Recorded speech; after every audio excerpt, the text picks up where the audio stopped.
Querida, seja bem-vinda ao programa Intervenção, o seu programa de recortes culturais durante a semana. E aí, Pedrão? Vamos para a guerra? Vamos para a guerra, né? Vamos começar com o quê? Minha esposa entrou, bem-vinda, minha esposa. Minha A esposa esposa... entrou também. Aê! Agora o time tá forte, hein? Bel Godoy, nossa ex-aluna, entrou. Que bom, que bom. Coach Adrels. O Adel tá Adel. dizendo que hoje vai ficar olhando mais para tudo que para mim. Vamos que vamos, vamos que vamos. Pedrão, vamos começar então com literatura. Pode ser, meu querido? Pode ser, meu queridão. Comece aí, Posso, que é o cara posso da começar? literatura é você. Olha quem entrou, Pedro Álvaro. Seja bem-vindo, meu querido. Álvaro é Presença cativo, cativa. meu irmão. Cativo. Riane. Olha aí, ó. Riane Riane, Alves. seja bem-vinda, querida aluna. Olha quem entrou, Pedro. Ai, Tainá cativa. Almeida. Cativa. Cativa e sempre fazendo intervenções. Esse é o Mico Leão Dourado, olha. Eita, galera muito criativa, Pedrinho. Pois, pessoal, vou começar então o tema do programa Intervenção agora. Na pauta, o que vem é literatura. O livro que eu li esta semana se chama O Sumiço da Pantufa, de Mariângela Haddad. O Sumiço da Pantufa, de Mariângela Haddad. É um livro infantil, ok? Gosto muito de livro infantil, gosto muito de desenho infantil. Eu acho que o livro infantil ele está mais próximo da arte, porque tem, além da linguagem, tem o desenho, tem as ilustrações. O livro infantil está bem próximo da arte, também porque é um livro conciso, é um livro curto, né? Então você tem que dizer muita coisa em um curto espaço. Então perceba que não é fácil, não é fácil. Mas eu quero dar uma dica aqui para você, antes de falar propriamente sobre o livro. Esse livro, O Sumiço da Pantufa, é um livro que venceu um importante prêmio aqui no Brasil, chamado Professor Prêmio Boy. Professor Boy de Portugal, lá de Porto, Portugal. Bem-vindo, meu Fica querido. por aí, Aí meu irmão. sim, tamo junto. Então, Pedro, existe um prêmio muito importante da literatura infantil, infanto-juvenil aqui no Brasil, que se chama o Prêmio Barco a Vapor. É o principal prêmio direcionado a esta categoria, a este gênero no Brasil. E o Prêmio Barco a Vapor já teve 14 edições, 14 vencedores. E nessa pandemia, no isolamento, no coronavírus, eles estão disponibilizando as 14 edições, os 14 livros. É só você procurar Prêmio Barco a Vapor, você será levado ao site e você pode baixar os livros. Pode baixar que todos os livros são bons, são livros vencedores. Por que é que eu escolhi falar sobre esse livro, O Sumiço da Pantufa? Porque eu achei muito criativo a forma como a Mariângela, a autora, ela cria a história. Ela cria uma história com vários narradores. Não é muito comum para a literatura infantil que várias pessoas narrem. O comum é que várias pessoas apareçam na história, como personagens. Mas cada um narrar é diferente. Então, como o título do livro sugere, sumiu uma pantufa, sumiu um acessório, sumiu uma sandália, não é isso? E aí nós vamos encontrar inúmeras versões para o sumiço da pantufa. Nós temos uma versão do sapato, amigo da pantufa. Ele viu que uma mão sacudiu a pantufa, mas ele não identifica de quem é aquela mão. Então ele tem a sua narrativa, né? Ele tem o seu parecer. É como até que se fosse um interrogatório, né? Quem deu sumiço à pantufa? Então um par de sapatos, amigo da pantufa, fala. A pantufa é de uma senhora. E aí ela pergunta ao seu marido onde está a pantufa e ele não sabe. Então ela pergunta à filha e a filha não sabe. Então ela pergunta à empregada doméstica e a empregada doméstica não sabe. Só que cada um, ao dizer que não sabe, dá a sua narrativa. Tá entendendo? Narra a sua maneira, ao seu modo, o sumiço da pantufa. Tem uma parte das várias interessantes nesse livro, sempre tendo cuidado para não estragar e dar o spoiler, há uma parte em que há um gatinho, e o gatinho ele encontra essa pantufa. Está lá no Léo, no lado de fora, ele encontra essa pantufa. O gatinho está sem sua mãe. A mãe deste gatinho pegou uma briga com outros cachorros para proteger a ninhada. Pegou uma briga e sumiu, desapareceu. Não vou dar mais nenhum comentário sobre isso. Então, cada gatinho vai para um lugar diferente. E esse gatinho se perde e acha a pantufa. Se perde, mas acha que sumiu, a pantufa. E ele entra na pantufa, fica aninhado na pantufa e faz amizade com a pantufa, porque a pantufa é fofinha, é peluda e parece a mãe dele. Tá entendendo? Então ele cria todo um vínculo de amizade, de irmandade, tá entendendo, com a pantufa. E aí, esse livro me fez refletir sobre uma coisa interessante, Pedro, que deve acontecer não só na minha vida, mas também na sua e na dos nossos telespectadores, que é: as coisas somem misteriosamente. Você e eu, nós já passamos por isso. Tem coisas que são inexplicáveis. Vou dar um exemplo aqui, Eu nunca consegui utilizar uma caneta do começo ao fim. Ela some. Nem caneta, nem lápis, nem borracha. Eu nunca tive caneta, lápis, borracha, que eu utilizei até o cotoco, até a última gota de tinta. Aí a pergunta é: some como? Não sei. As coisas somem. Muito bem. Só para fechar, o livro se chama O Sumiço da Pantufa, livro infantil, Maria Ângela Haddad. Se você quiser ler, você pode ler de graça. É só procurar Prêmio Barco a Vapor, entra no site e tem como você baixar esse e outros livros vencedores. Ah, só para fazer um adendo aqui, dentre os livros vencedores, tem um que se chama O Sol é um Cometa que Não Deu Certo. O Sol é um Cometa que Não Deu Certo, que fala sobre os refugiados da Síria. Mas é um livro belíssimo, é um livro sensível, é um livro delicado e um tema complicado, que é estar refugiado, estar num campo de concentração esperando que as coisas melhorem. Quem escreveu esse livro foi um amigo, um grande amigo, chamado Tadeu Sarmento. Vocês ainda vão ouvir falar muito nesse escritor, Tadeu Sarmento. Ok? Manda bronca, Pedro. Manda bronca. Vamos lá. Rubens Costa está dizendo aqui: vocês que admiram muito, tem que mostrar para a nossa região aqui, pelo menos, o que estamos passando. Essa pandemia de Covid não tem partido político e pode matar qualquer um. Bicho, Rubens, e o que a gente está passando aqui é o que o Brasil está passando. É uma epidemia de Covid junto com uma epidemia de estupidez, entendeu? Então, eu peço é que as pessoas se informem, procurem se informar, né? Não aceitem que nenhum cara que não seja médico receite remédio, né? Não aceite nenhuma condição de abertura, de aglomeração. Eu acho que já é cansativo a gente ter que defender algo que é tão lógico, né? Hoje, quem pode dar respostas é a ciência. Só a ciência pode dar resposta. Só os cientistas podem dar resposta, tá? E governos comprometidos com a vida. Comprometidos com a vida. Então, está todo mundo fazendo um esforço para preservar a vida. Alguns imbecis e um imbecil maior está querendo destruir a vida. O que a gente pode fazer nesse momento, infelizmente, que a gente não pode sair e às ruas, né, é informar e se informar. Então, se informem, tá? Muito bem. Então, vamos voltar para a literatura. Tá? Stephanie Metódio chegando aí. Eu acho que Stephanie entra aqui no momento certo, tá? Porque eu vou falar de poesia. O livro que eu vou comentar é um livro que eu reli essa semana, e essa semana eu li 2 vezes esse livro, que é... Não olhe para cima, não fique olhando para cima, não, que esse livro quem escreveu foi você. Viu? Olha aí. Eu quero comentar aqui com vocês, pessoal, esse livro que eu estou revisitando, tá?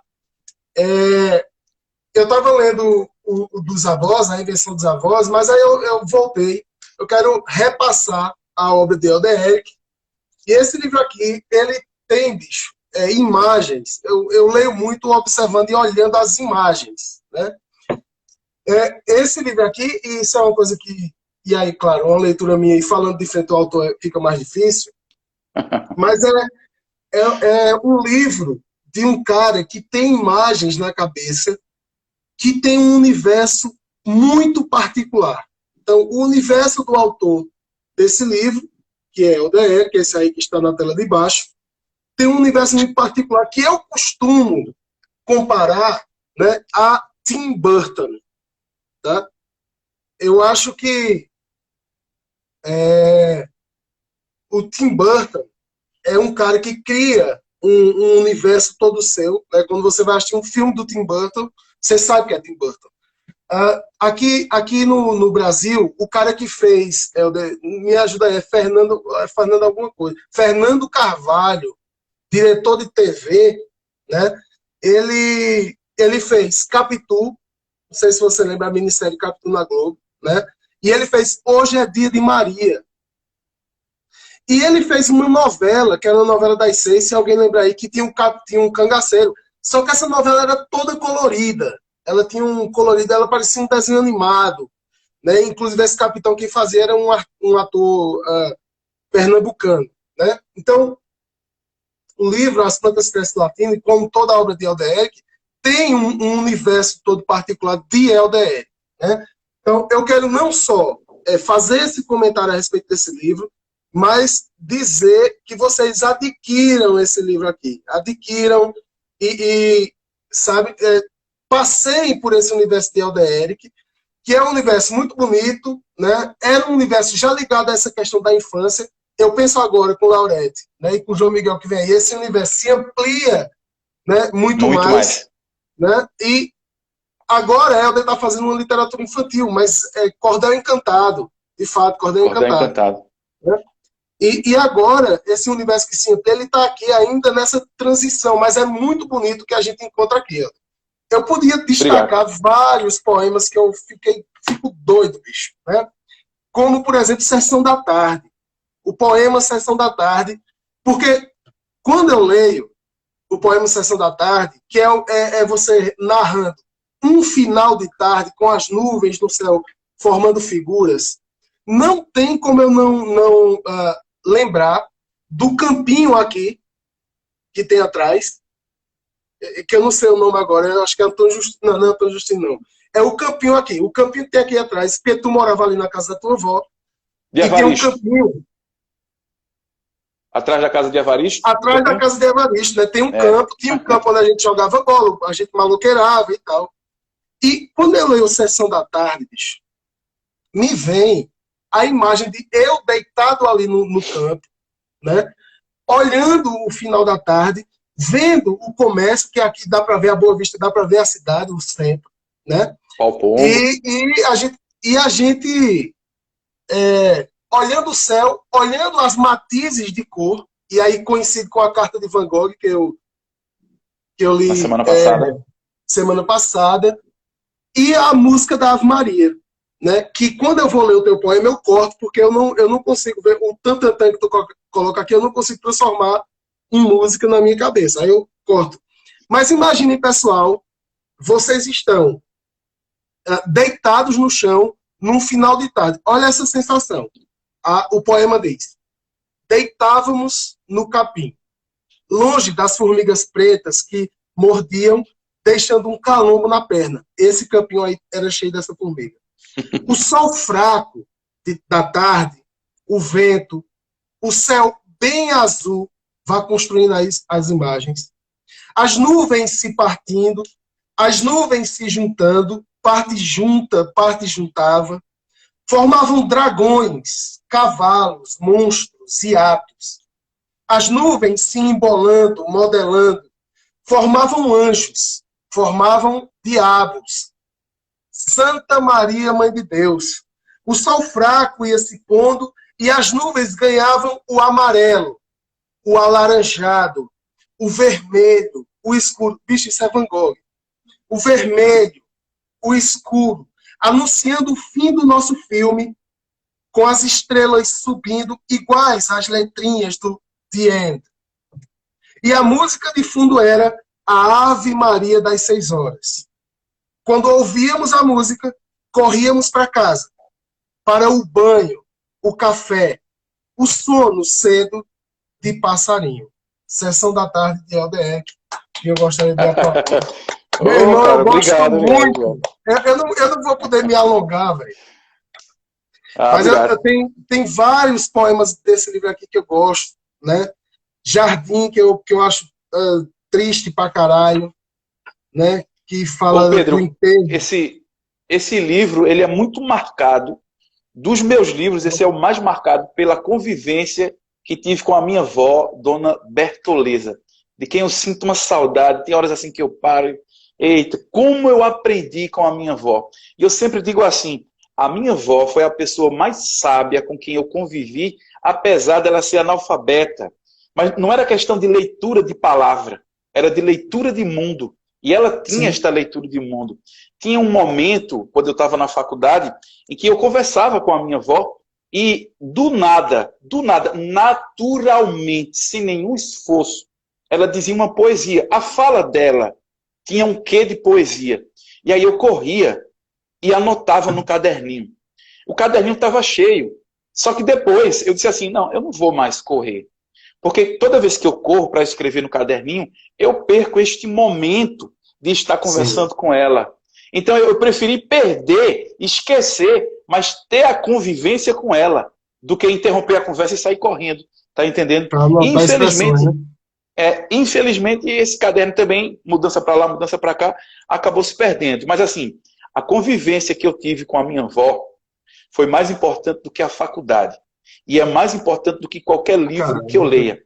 Porque a isso é convivência que foda. eu tenho com ela me fez o ser humano e me fez poeta, Pedro. Porque assim, eu te juro, quando eu estou escrevendo, que eu não sei como é que eu termino isso, como é que eu concluo, como é que eu continuo, eu lembro assim, e se fosse minha avó? Aí eu começo a lembrar das frases e eu percebo que a lembrança das frases não eram frases lógicas, eram frases que davam cambalhotas, tá entendendo? Então eu percebo isso. A poesia não é a frase lógica, é a frase que está pelo avesso, dando cambalhotas. Então toda vez que eu me lembro de minha avó, não tem como, e a poesia sai, a poesia flui. Grande saudade, dona Bertoleza, que você conheceu, dona Bertoleza. Foi demais, Muito bem. demais. Dando cambalhotas no afeto. Dando Olha aí. cambalhotas no afeto, né?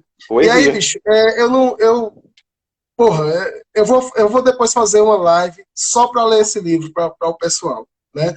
Mas a Jubarte, pô, a Jubarte, eu fico, caralho, esse texto é... Sim, uma referência a mim, né? Nesse poema que eu tenho certeza que sou eu, lá no fundo da minha alma, né?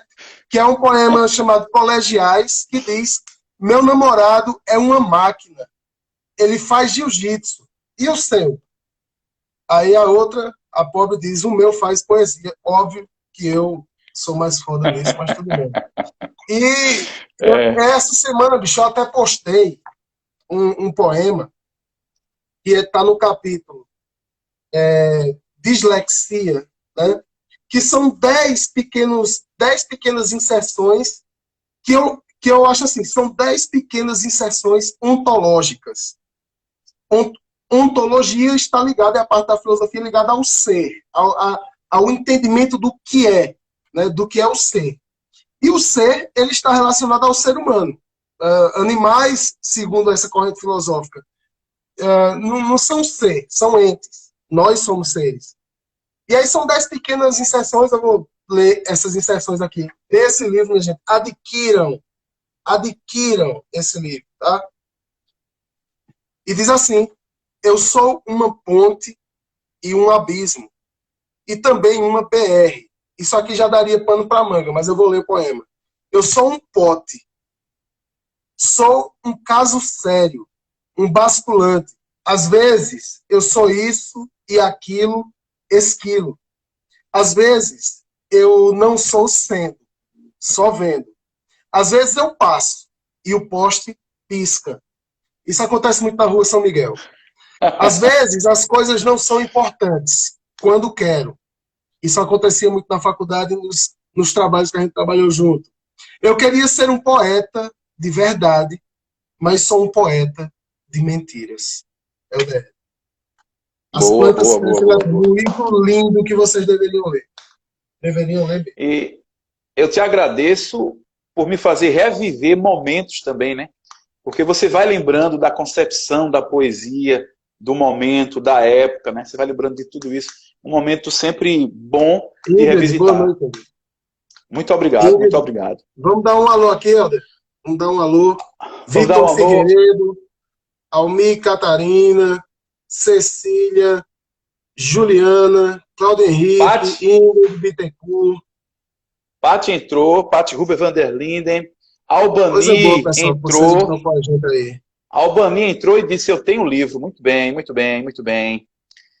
Opa. Pedrão, agora é o quê? Na pauta, filme? É isso? Filme, cinema? Filme, vamos lá. Vamos para a pauta do filme. Pedro, esta semana, curiosamente, eu não assisti filmes, mas eu revivi alguns programas antológicos do Café João Miguel, Filosófico. deixa eu dar só uma Opa, pausa aqui, porque João Miguel está dizendo, eu, que João Miguel é nosso fã aí, viu? João Aluno lá Miguel. do Santa E Sofia, daqui um dia tu vai ser professor dele. pronto. E tem o nome, quer dizer, meu filho terá o nome dele, Sim, né? João sim, do Miguel. João, é. Está chegando aí no final de setembro. Seja bem-vindo, João. Então, Pedro, eu revivi alguns programas do Café Filosófico. Café Filosófico é um programa, se não me falha a memória, vai ao ar todo domingo na TV Cultura. Quando eu digo se não me falha a memória, é porque eu não acompanho no canal, eu acompanho no YouTube, né? Então, no YouTube tem o perfil, né? Café Filosófico. E aí você conhece, muita gente conhece esse programa, é um especialista em alguma área, não precisa ser filósofo, mas é sempre uma pessoa pensadora que tem conteúdo, que sempre fala sobre um assunto pertinente, um assunto muito importante, um assunto que nos engrandece enquanto ser humano. Você assiste um programa desse e você sai embasado. O bom é você assistir e estar sempre anotando, porque termina o programa, você tem ali tópicos que você é capaz de fazer uma palestra com aqueles tópicos, de tão importante que é. E o programa que eu assisti teve uma conversa com um artista que eu admiro. Não só porque ele faz artes plásticas, pinturas, esculturas, mas também porque ele escreve, e escreve bem, é um grande escritor. Se chama Nuno Ramos, artista, que conversou com Manuel da Costa Pinto, que fez a intermediação. O Manuel da Costa Pinto é um crítico literário. Eles conversaram sobre arte. Eu gosto muito de ouvir um artista falando sobre a concepção de sua arte. E o interessante, pontuei aqui 4 coisas, é que cabe-nos uma pergunta. No mundo em que estamos vivendo, qual o lugar da arte? Nesse mundo que está ficando tão selvagem e tão bruto e tão cheio de fake news, qual o lugar da arte? Então, fica essa alerta, né? Sendo que o lugar da arte não precisa ser o lugar só do agradável. Porque desde o modernismo que se tem a ideia de que a arte não vem para agradar, a arte vem para agredir. Quem disse isso foi o Oswald de Andrade, grande poeta brasileiro. Quando ele disse que a arte moderna, a arte que se faz hoje, contemporânea, moderna, não vem para agradar, não é no sentido de que a arte tem que ser só decorativa, um quadro que combine com o sofá, que combine com o tapete, que combine com a cortina, com os castiçais. A arte não se propõe só a isso, a arte subverte e vai além. Então ela não vem para ser apenas agradável, ela vem para agredir. E não é agressão física, é agressão no sentido de causar o espanto. Que diferente, que novo, que doideira, que maluquice. Tá entendendo? Para questionar você. Então, nesse programa Café Filosófico, ele falou muito sobre isso. O lugar da arte. Não tem que ser apenas para agradar, mas também para questionar, mas também para agredir. Outra coisa que eu pontuei é que ele diz que a arte não é difícil. Porque tem muita gente que tem essa concepção de que a arte é difícil. A arte, ela não é difícil. Agora, a arte, ela requer um esforço de leitura, um esforço de interpretação. Então, assim, jamais a arte se mostrará difícil para aquelas pessoas que quiserem interpretar, que quiserem ler. Está entendendo? Algumas leituras serão mais fáceis, outras nem tanto, mas a arte está para ser lida. Eu costumo comparar a arte como uma paquera. Quando é que uma paquera funciona? Quando as duas partes se paqueram. A arte existe e ela já está sempre te paquerando, sempre te olhando, olhares de desejos. Agora, você deve olhar para a arte e retribuir. Aí sim, casa. Está entendendo? Casa. Outro ponto que eu quero destacar da entrevista é que ele diz: a arte não é uma documentação da vida. Pode até documentar, mas não é uma documentação para dizer a vida é isso e isso. Mas a arte diz que a vida pode ser isso e aquilo. Olha que coisa incrível, né? Então, não vamos nunca pegar a arte no sentido de que a arte está decretando o que é a vida. Não. A arte parte da vida para subvertê-la, para trazer outras coisas, né? E aí, para finalizar, tem uma passagem onde ele diz assim: toda vez que você revisita uma obra de arte, você ressuscita o artista. Você ressuscita o artista, ressuscita um período também. Quando a gente pega Machado de Assis, a gente ressuscita o século XIX. Quando a gente pega Graciliano Ramos e vai ler o Velho Graça, a gente está ressuscitando o início do século XX. Então a ideia é, o artista pode até estar morto, mas a arte fica, a arte permanece. Então toda vez que você revisita, você está ouvindo uma música de um cantor que já morreu, você está ressuscitando aquele cantor através da sensibilidade da apreciação artística. Este programa também é um programa que ressuscita artistas, que os faz reviver. Então fica a minha dica, o programa Café Filosófico. Vai lá no YouTube, são programas que têm entre 40 e 50 minutos, e eu tenho certeza, você sairá melhor. Você se transformará num ser humano melhor.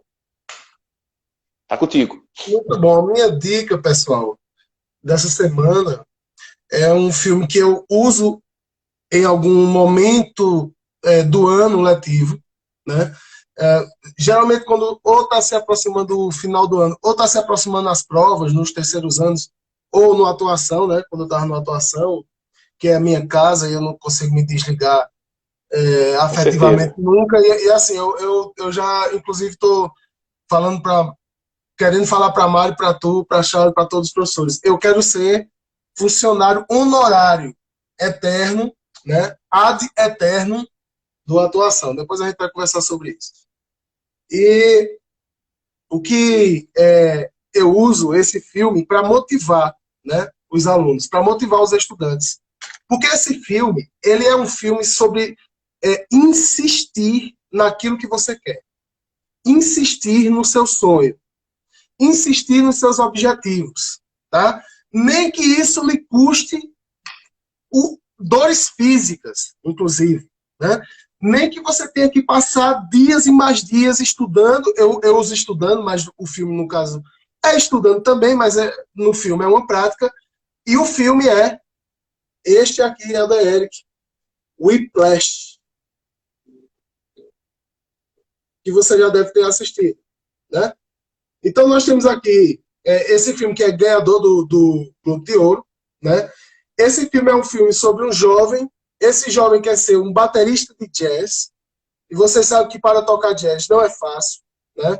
Exige uma virtuosidade no instrumento que você toca, e esse jovem encontra pela frente, né, esse jovem aqui, que quer ser um grande baterista de jazz, encontra um professor que não está muito a fim de ensiná-lo, mas está a fim de atrapalhar ele. Né? Esse professor faz de tudo para atrapalhar o cara, e quanto mais o professor quer atrapalhar a vida desse cara, mais ele se esforça. Só que o professor é psicopata. Né? E o professor vai aos limites da brutalidade, aos limites do exigir. E o cara, o estudante, ele não abre mão. Então ele meio que aceita o desafio. Quanto mais você exigir, mais eu vou estudar. Quanto mais você exigir, mais eu vou praticar. E eu vou chegar, eu vou ser bom, né? Bom, esse filme, eu acho que todo mundo deveria assistir, né, o filme. Você aprende sobre música, mas você aprende sobre o esforço de você querer vencer na vida, né? O nome é Whiplash, tá? Inclusive essa música, Whiplash, não dá para ler porque sempre fica não sei não como é que faz até. É uma loucura isso Bota a aqui. cabeça para baixo para ver. Mas Para aí ver se fica mais fácil. eu vou digitar aqui. Fica não. Eu vou digitar aqui, tá? Para vocês anotarem. E a sequência final desse filme aqui é um absurdo, é uma loucura, é lindo, é de arrepiar. E as lições de vida que os dois, tá? Não tentem assistir o filme colocando o bem e o mal, não. O bem e o mal é um par dialético superado, tá? O bem está no mal e o mal está no bem. Quando a gente coloca o bem e o mal, a gente passa a ser maniqueísta. Isso é pobre. Pessoas inteligentes não são maniqueístas. Então, bem, mal, ok? Olhem para o bem e mal e não para o bem e para o mal nesse filme. É a minha dica. E é uma lição para a vida, né, Pedro? Sobretudo para a vida, né? Essa ideia de você estar sempre persistindo, você estar sempre lutando. Acho que eu já falei em um outro programa aqui que todos aqueles que subiram em um pódio na vida subiram porque treinaram, porque insistiram, porque batalharam, porque não desistiram e todo dia começou e renovou os estudos e a luta e a procura. Tu estava falando aí e eu lembrei de Renoir, Pierre-Auguste Renoir, pintor impressionista francês. O Renoir, em um determinado momento de sua vida, ele teve as mãos deformadas. Ele desenvolveu uma doença que deformou sua mão. E aí, veja, para um pintor, tem coisas no corpo que não podem falhar. Obviamente, a vista, né? Os olhos, mas, sobretudo, as mãos, para que ele crie, para que ele dê vida, né? Isso. E as mãos do Renoir eram deformadas e doía. Mas mesmo assim ele pintava. E tem uma frase dele que quando tu falou me veio na hora, né? Que ele diz assim: a dor passa, mas a beleza fica. Então a ideia é mais ou menos essa, né? Você se esforça ao extremo. Essa dor passa, mas a beleza ela fica, ela se eterniza. Muito bem. Eu lembrei de uma frase de Nietzsche que eu gosto muito, né?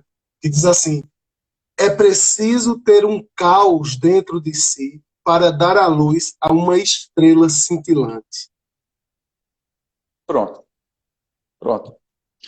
Ostra feliz não produz a pérola, como já se diz, né? Como já se diz. Muito bem, Pedro. Agora, Pedrão, vamos para a música. E aí, Pedro, hoje eu vou de uma cantora chamada Bia Ferreira. Bia Ferreira. Me impressionou muito há uns 2 anos quando eu descobri a Bia nessas procuras. Eu adoro. Há um momento na noite em que eu fico no YouTube e você vai descobrindo artistas, descobrindo pessoas interessantes. Como tem pessoas interessantes no mundo e muitas delas ainda não são famosas. E eu nem sei se querem ser famosas, porque essa ideia de ser famosa pode ser uma maldição. Mas a ideia é assim, você tem que procurar essas pessoas. Quando eu digo que não são famosas, eu digo assim, não é querendo que elas sejam famosas, mas é que existem pessoas famosas que não merecem a fama que têm. Tá entendendo? Tem muita gente muito melhor do que o que está aparecendo aí e a gente não sabe, e a gente desconhece. Então eu fico cavucando ali no YouTube e tal. E aí há uns 2 anos eu encontrei essa Bia Ferreira. Pedro, ela tem uma música chamada Cota Não É Esmola.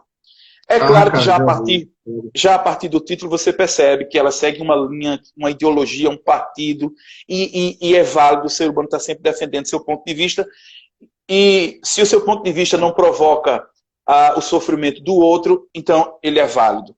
Então a música é isso, tem como título cota não é esmola. Pedro, a interpretação dela é muito forte.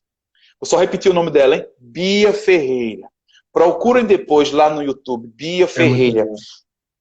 Que interpretação forte. E outra coisa, né? Ela fala das cotas e tal. E ela canta essa música para uma plateia majoritariamente branca. E ela, a negra, para uma plateia branca. Pedro, ela canta com uma energia, com uma força. Parece um leão, parece um berro, tá entendendo? E as pessoas ficam paralisadas, estupefadas, hipnotizadas. E aí você percebe, claramente acontece isso. Você percebe que boa parte daquelas pessoas brancas, a ficha vai caindo. Tipo, puxa vida. Então quer dizer que cota não é esmola mesmo. Porque se tem essa ideia de que a cota é um favorzinho, é para os mais fracos e tal. Então a ficha vai caindo e você percebe que as pessoas estão assim, tipo, caramba, velho.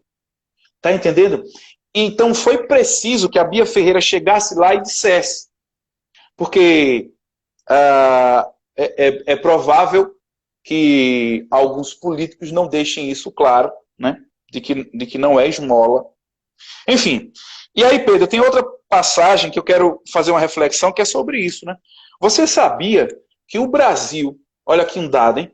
O Brasil é o terceiro país no mundo que tem a maior comunidade carcereira, né? O maior número de presos. O Brasil perde apenas para os Estados Unidos e para a China.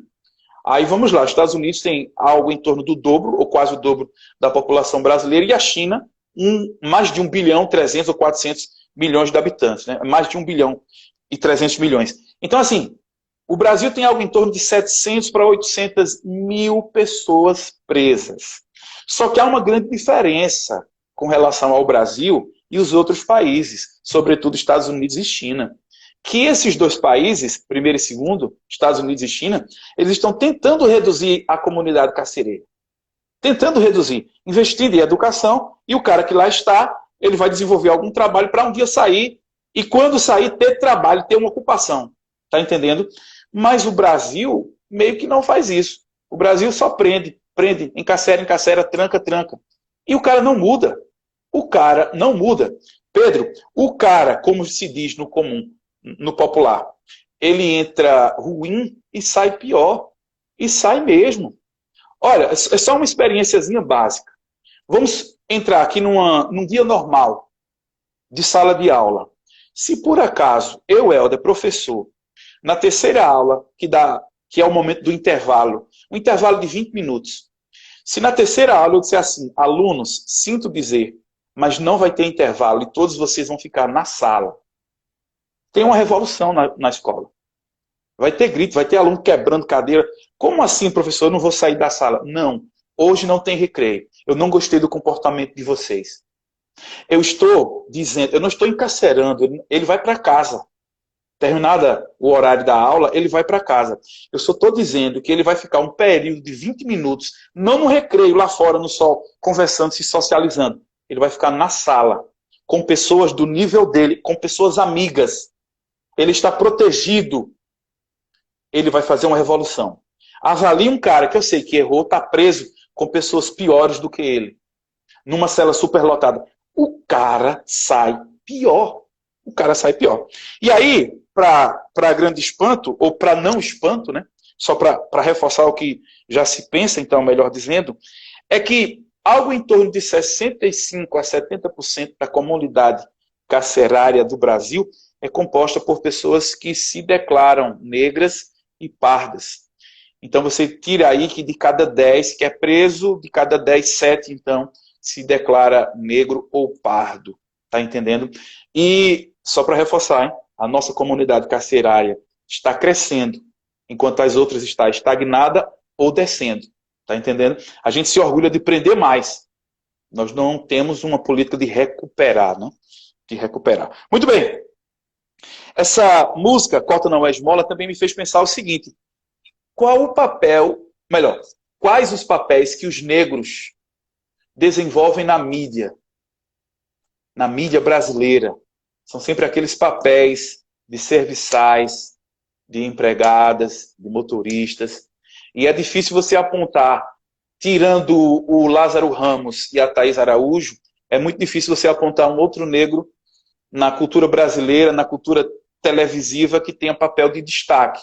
Eu sei que existem outros. Eu estou falando papel de destaque, protagonista, protagonismo. É difícil, tá? É muito difícil, tá entendendo?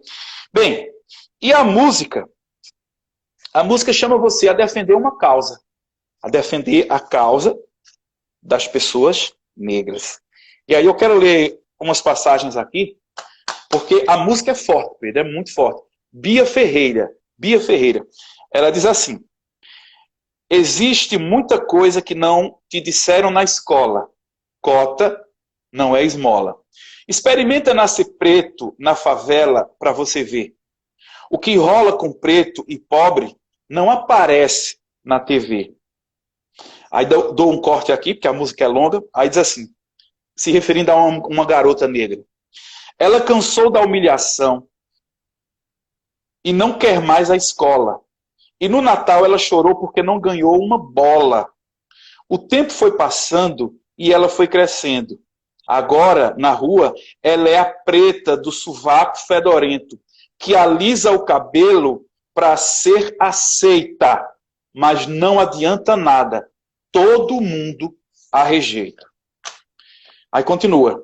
Cansada de esmolas e sem o dinheiro da faculdade, ela ainda acorda cedo e limpa 3 AP no centro da cidade. Experimenta nascer preto, pobre, na comunidade. Você vai ver como é diferente as oportunidades. E aí tem um trechinho que eu quero ver se a Alexa vai funcionar aqui. Tem um trechinho que eu queria colocar para vocês. Deixa eu ver aqui. Alexa, continua.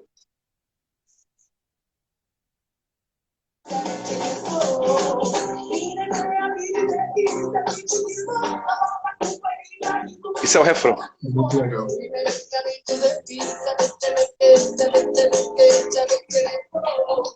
São nações escravizadas, são culturas assassinadas. É a voz que ecoa do tambor. Chega junto e vem cá. Você também pode lutar, e aprender a respeitar o que o povo preto fez para representar.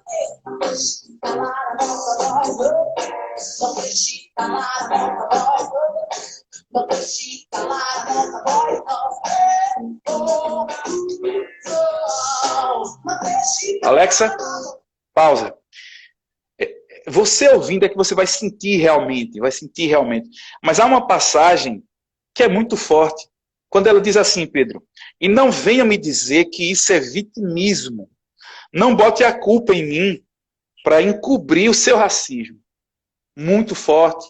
Bia Ferreira, Cota não é esmola, procura lá no YouTube ou no teu serviço de streaming que tu irás gostar. Tá contigo?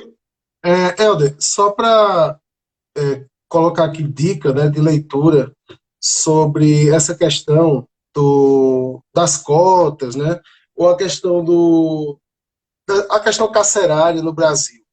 Tem um livro, o autor é Loic Vacuan, depois eu vou tentar digitar aqui, mas aí você coloca o título do livro, chama-se Punir os Pobres. Tá? Punir os pobres. A questão é que cada vez mais, né, com o avanço do neoliberalismo, eles querem diminuir o Estado, né, que é o Estado que, pós Segunda Guerra Mundial, era o Estado caritativo, é o Estado que vai regular as questões econômicas, de um lado, e ajudar aos que não têm condições do outro. Então, ele mantém um equilíbrio social. Né? Esse estado de bem-estar social ele foi sendo diminuído, e na medida em que você diminui o estado de bem-estar social, você tira oportunidades das pessoas, de estudo, de emprego. Né? Então, eu tenho que substituir esse estado caritativo por alguma coisa. Porque o que é que a diminuição do estado de bem-estar social gera? Gera violência, porque gera mais pobreza, e aí uma cadeia infinita de problemas. E o que é que eles pensam, eles, os donos do poder, né? O que é que eles pensam? No lugar do Estado caritativo, eu vou criar o Estado policial. Então, eu retiro os direitos das pessoas. Quando essas pessoas se revoltam, porque elas não têm acesso à água, à comida, à água. Não estou falando aqui de bens, né? Não estou falando de coisas, eu estou falando de elementos de sobrevivência. Que se você for agora nas favelas, você vai observar isso. Então, eu retiro o Estado caritativo e para segurar a onda, né, para conter a onda que vem em função dessa retirada, eu crio o Estado policial. Por isso que eu tenho que dar armas aos proprietários de terra. Porque eu não dou oportunidade às pessoas, as pessoas não têm terra, as pessoas vão invadir terras que muitas vezes são improdutivas, e aí eu pego, olha, o Estado policial, tome a arma para você matar quem invade a sua propriedade que você não usa para nada. Né? Ou aquele discurso de que bandido bom é bandido morto. Ou tantos e tantos outros discursos de armamentismo, de violência. Vamos criar mais prisões, vamos criar... Por que, ao invés de criar prisão, a gente não cria mais escola de qualidade? Por que, ao invés de criar mais prisão, a gente não cria oportunidade de emprego? Para que as pessoas não sejam empurradas, não sejam marginalizadas. Porque, vejam bem, pessoal, uma coisa é o marginal, tá? Outra coisa é o marginalizado. Só que o marginalizado, uma hora ele se torna marginal. Então, é importante a gente pensar. Eu vou deixar aqui 2 livros, tá? Um é o de Michel Foucault, Vigiar e Punir, tá?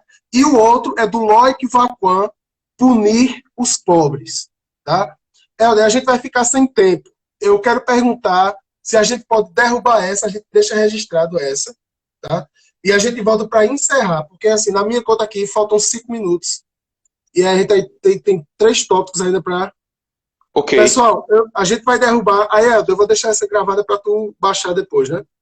A gente vai derrubar aqui, tá? A conexão e voltem com a gente, porque ainda tem coisa para a gente conversar legal. Volta aí.